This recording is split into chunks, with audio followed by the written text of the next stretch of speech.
parti mon kiki! Bonjour! On est encore en confinement. On a décidé de vous revenir avec une recette. Mon trépied était brisé. J'en ai commandé un autre. Alors, on recommence nos recettes, maman. Annick et René, ensemble aujourd'hui pour vous présenter quelle recette, maman? Scone au cheddar et au bacon. Et je vous dis que ça sent bon ici. Oui, on a mangé hier. Donc, on fait des scones, mais en version salée. Habituellement, ton appareil est ouvert? Oui, mais c'est parce que c'était trop fort. Je suis obligée de parler fort. Donc, habituellement, les scones, comme vous savez, sont en version sucrée. C'est une petite pâtisserie que l'on mange à l'heure du thé, souvent en Angleterre. J'en ai déjà dégusté d'ailleurs sur une belle terrasse. À Londres, c'était un beau voyage. Et de là, c'était il y a plusieurs années, de là, j'ai commencé à aimer les scones. En Angleterre, on la mange souvent avec le lemon curd, qui est en fait, il y en a des recettes sur le blog, mais c'est assez gras. Si vous le faites, vous allez voir beaucoup de sucre, beaucoup de beurre, absolument délicieux, ou une crème de Devonshire qu'on trouve ici dans quelques endroits, je pense. Mais aujourd'hui, on vous le fait en version salée. Pourquoi en version salée? Parce que ça remplace facilement les pains.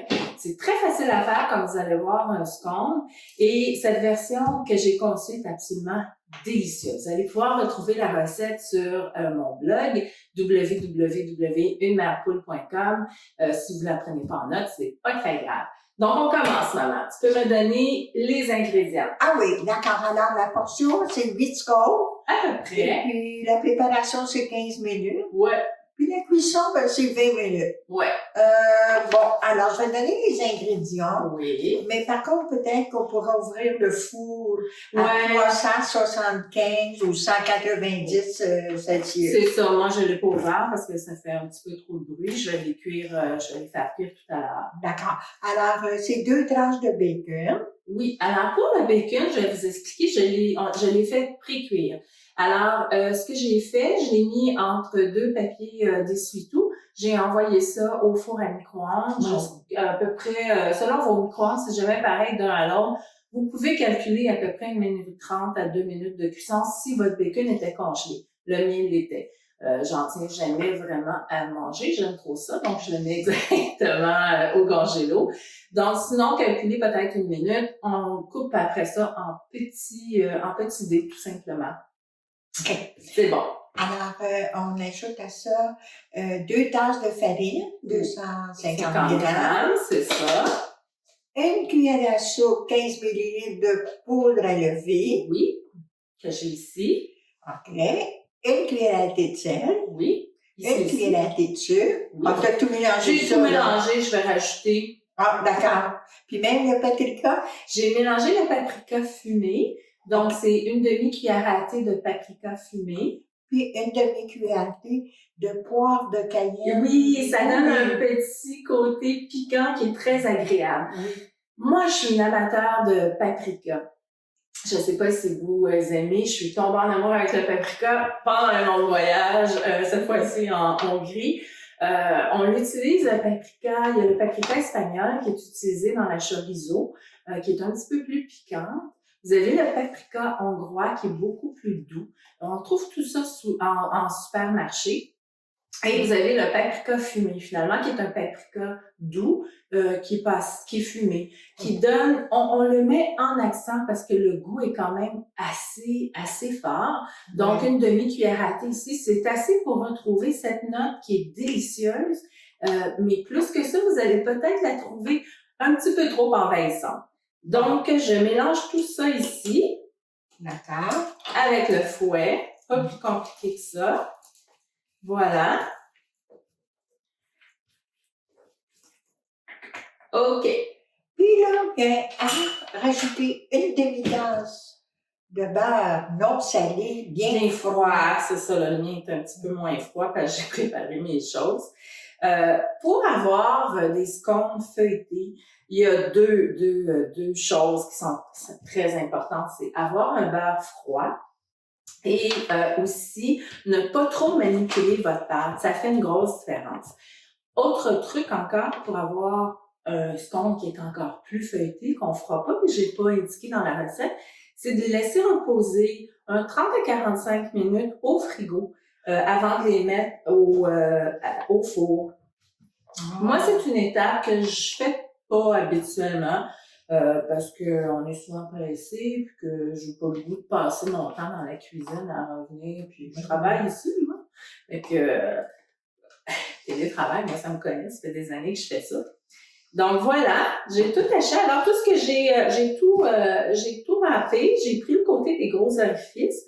Là, tout ce que j'ai à faire, c'est mélanger comme ça. On manipule, c'est... Ouais, je manipule, tout simplement. Ça serait bon si j'avais de l'arthrite. Ça ferait bouger mes doigts. Bon. Ensuite de ça, elle ajoute un oignon vert. Oui, là, j'en ai mis 2 parce que ça donne vraiment bon goût. En fait, c'est l'échalote qu'on appelle, nous. Oui, au Québec, on appelle ça l'échalote. Le bon terme, c'est oignon vert. Oh. Alors, on va prendre les bons termes, si jamais on a des cousins français qui écoutent. Donc, un oignon vert, j'en ai mis 2 parce qu'on aime bien à la maison. Et je rajoute le bacon en même temps ici. Oui. Voilà. Et encore une fois, je vais tout mélanger comme ça pour bien répartir dans la pâte.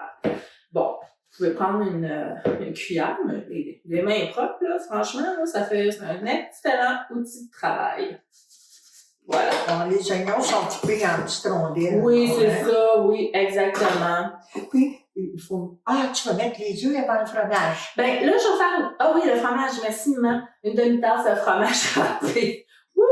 On oublie ce qui donne tellement bon goût. Là, j'ai pris un cheddar râpé fort qu'on trouve en magasin entrepôt. J'achète souvent en grosses briques, mais n'importe quel cheddar râpé Mais fort. fort, parce qu'il faut que ça goûte quelque chose. Oui, c'est ça. C'est ça, exactement. Du parmesan, ça serait pas bon, hein? Non, parce que là, il faudrait que tu en rajoutes quand même beaucoup. Puis le cheddar, avec son gras, le parmesan aussi, mais ça contribue beaucoup à la texture, là. Fait que c'est ça. Mais on pourrait l'essayer. Tu sais, j'en ai déjà fait des scones au fromage de chèvre crémeux, puis c'était très bon. C'est juste que là, tu vas aller jouer sur tes liquides, vu que c'est une pâte molle. OK. Bon, puis là, ben, c'est là qu'elle va rajouter les œufs. Un œuf, pardon. Ouais, en fait, je vais mélanger. OK, je vais mélanger mon œuf avec mon yogourt. Oui, une demi-tasse, hein? Ouais, de yogourt grec nature. Puis une tasse de lait. Non. Non, pas une tasse. Un quart de tasse de lait. C'est ça, une tasse, là. Bon, puis j'en ai, comme d'habitude, j'ai fait des dégâts. Il va falloir que je mélange tout. Oui. Mélange tout, là. OK. Pas plus compliqué que ça. Bon, puis là, elle rajoute ça aux aliments secs. Ouais, c'est ça. Alors, c'est rajouté. Puis là, tu feras pas ça avec tes œufs. Ben, non, je fais pas ça avec elle. Tu me donnerais-tu une spatule, moi, Jocelyne? Juste une spatule, s'il te plaît, dans mon tiroir, là-bas. Une spatule. Quelle ça? Ce que tu veux. Une spatule. Regarde. C'est ça. On va l'avoir, man. On va l'avoir. On lâche pas. On est capable. OK. Voilà. Oh. Alors, je commence à mélanger comme ça. Donc, comme je vous expliquais, le truc d'un scone réussi, c'est de pas trop mélanger la pâte. C'est pas une pâte qu'on veut aérer tant que ça. Mm-hmm. Donc, moi, ce que je fais, je vais avec mes mains. Encore une fois, c'est le meilleur outil de travail que vous avez en cuisine, souvent. On s'achète des bébelles bien compliquées, mais il y a bien des choses qu'on peut faire avec les mains. Oui. C'est ça. C'est le fun aussi. Hein? Ben, écoute, comme pétrir, je trouve qu'il y a un côté absolument zen à pétrir la pâte. Ah, tout à fait. Et c'est la même chose en ce moment. Tu sais, c'est le fun de cuisiner. Toucher, sentir les odeurs qui se dégagent. Il y a quelque chose de zen, de très, très satisfaisant. Et sans parler que la même chose quand on jardine. Ouais, on joue dans les salles après. L'effet, là, je parle de l'effet, là. Ouais, ben, moi, c'est comme tu sais, je suis un petit peu moins bonne en jardinage, mais. Moi, j'aime ça. Moi, j'aime jardiner. Ce que j'aime jardiner, c'est mes faiseurs. J'aime jardiner, mais suis pas... tu t'as toujours dit que j'avais les... il y en a qui ont le pouce vert, puis toi, tu disais que j'avais les pouces noirs. J'ai pas compris. J'ai dit, t'as toujours dit que j'avais les pouces noirs, je suis pas bien bonne en jardinage.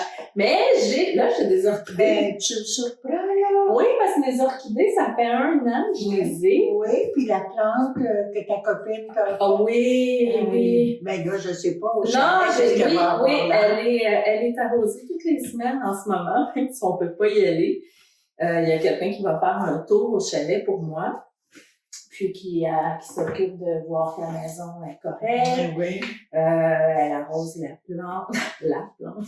Ben, j'en parlais un petit peu dans le journal ce matin. Voilà. Tu possédais des chalets, oui, c'est ça. Ouais, ben, on n'est pas rendu à y retourner. Mais encore, mais ils prétendent qu'un monsieur qui a un chalet, qui veut aller passer 3 jours à la pêche, ça serait permis, là. Oui, ben, tant que tu ne vois pas du monde, hein. Je ne Non. verrais pas pourquoi on pourrait pas. Tu vois pas du monde, tu vas pas à l'épicerie. Ouais. Donc, il faut faire confiance aux gens, parce que si les gens se font donner des mesures moins, en fait, plus allégées, puis qu'elles commencent à bien écouter, ça va commencer à contaminer les autres. Puis c'est ce qu'on veut éviter. On protège les gens comme ma mère dans tout ça, tu sais. Puis nous autres aussi, parce qu'il y en a des plus jeunes qui sont quand même... Ben oui, c'est ça. Donc, on va continuer notre recette. Comme vous voyez, j'ai sorti ma boule de pâte. Ça n'a pas été très long. Donc, la boule de pâte est ici. Tout ce que je fais, c'est l'étendre sur la surface enfarinée. Alors que je veux atteindre à peu près, je vous dirais, 1,5 cm d'épaisseur. C'est quand même une pâte qui va pas mal gonfler. Bon, là, voyez-vous, je vous donne un truc aussi. Souvent, ça, c'est bon pour la pâte à tarte. Toi, c'est toi qui m'as enseigné ce truc-là, maman. Quand on roule notre pâte à tarte, on y va sur les coins ici. Même chose, au lieu de donner des grands coups, là. Pas les coins, il y en a pas. Ah oui, c'est quoi? Les rebords, t'avais raison. Les rebords. On y va sur les rebords comme ça. Ça l'aplatit. On essaye d'avoir une pâte quand même assez ronde. Voilà. Là, ça va être pas mal égal de cette façon-là. À peu près 1,5 cm. Ouais, c'est sûr. Là, tu vois, j'ai à peu près 1,5 cm. J'essaie de faire un beau rond. Voilà. Et maintenant, je coupe. Alors, je vais vous retirer ça ici pour bien vous montrer. Donc, je coupe comme ça, de haut en bas. Je coupe comme ça. Donc, on va de gauche à droite. Et après ça, comme ça. Hop, très simple.